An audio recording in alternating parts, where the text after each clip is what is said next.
Folks, an unbelievable first half for your UB Bulls here on this Tuesday matinee. Bulls leading the Akron Zips 39-25. It was a slow start for UB. It was 11-6 Akron at the under 12, but UB closes the first half on, let me see if my math's correct here, a 33-14 run, dominating all phases. I'm Maniac, joined here by Rob Ryan and Kev. Gents, what a first half for UB Weitzel and the squad. Yeah, I mean, you can't what a boring stretch of first 10 minutes of basketball in this game. And just the utter comeback trail. I mean, they started 4 for 17, which would mean they went 9 for 19 down the stretch. I mean, they shot pretty well in this game coming into the second half. You like to see players off the bench. That was their biggest weakness. Was the bench production. And as of the last couple of games, that is not the case. You're not getting enough from Segu and Williams, 2 for 14, guys. You need more from that in the MAC tournament than those two players shooting 2 for 14. Segu's on a major cold stretch, but you love to see what you're getting off the bench. You love to see that production from Fagan, and you love to see, Graves produce a little bit, right, Rob?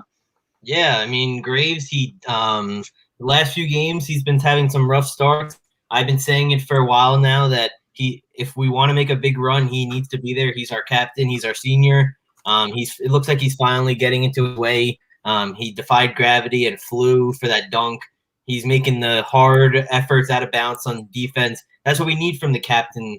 That's the only way we're going to get it through the MAC tournament. We need our captain there, and hopefully, like you said, Williams and Segu pick it up, because if they pick it up, I don't think there's anyone stopping this team, including Toledo.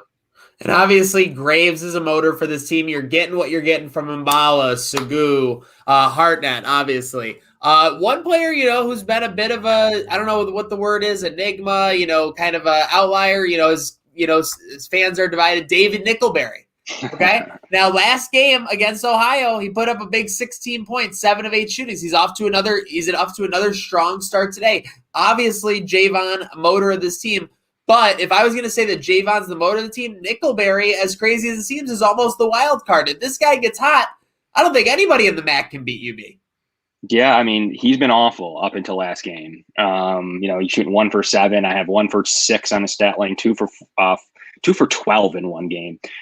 So he's struggled at times, but really he came out of nowhere to show, I'm going to play better and I'm going to be a good asset to this UB team.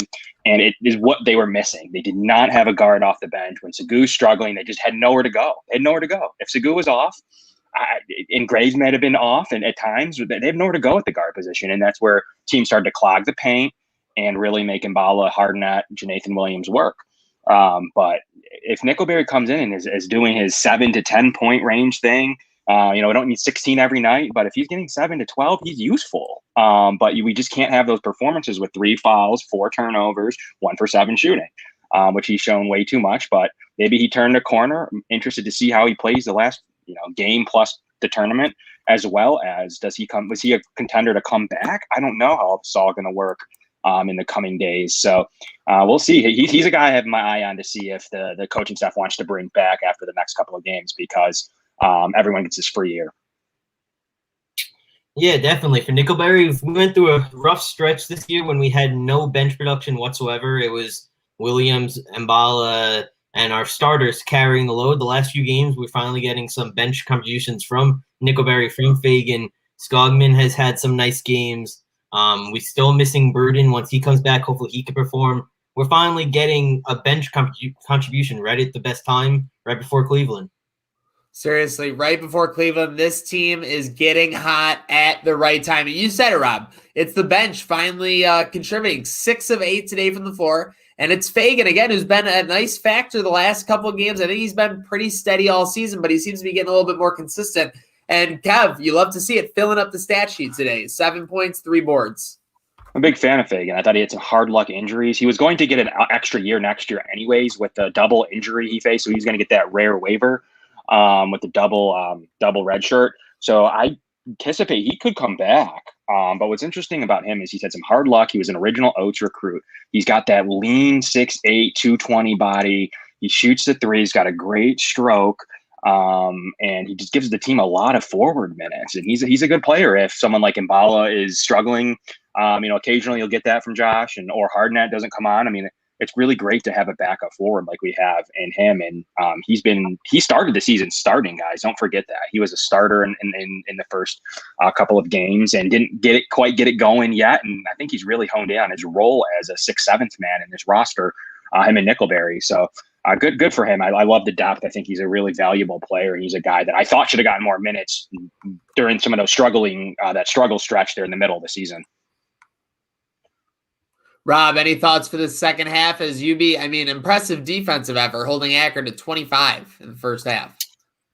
Yeah, I mean, Akron's one of the other high-scoring offenses. They're going to get their points eventually. Lauren Christian Jackson, he's been all around the court, but he hasn't gotten his points yet. He's going to get his points. But as long as they continue to play how they played in the last 10-ish minutes of this game, the whole 20 minutes they played great defense, but their offense for the last 10, as long as they continue to go for 20 more minutes, I don't see Akron coming back in this game, and we're one step forward to getting that 2nd seed.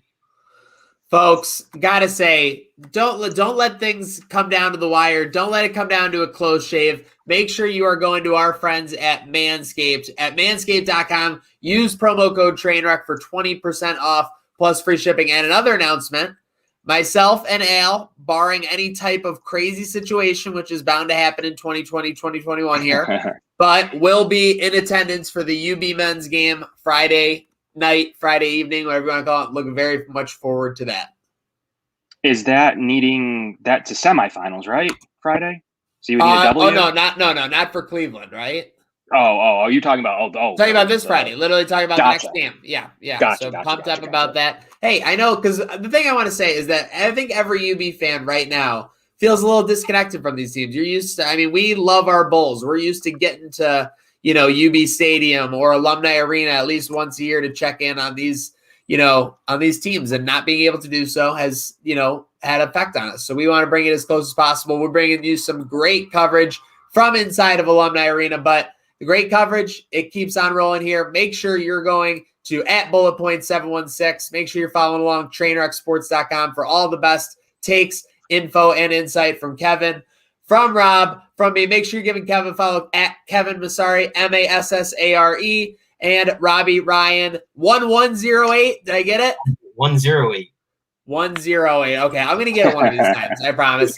Giants, thanks for following along. UB is bearing down as this season winds down, but it is all about having our horns up. Let's go, Bulls.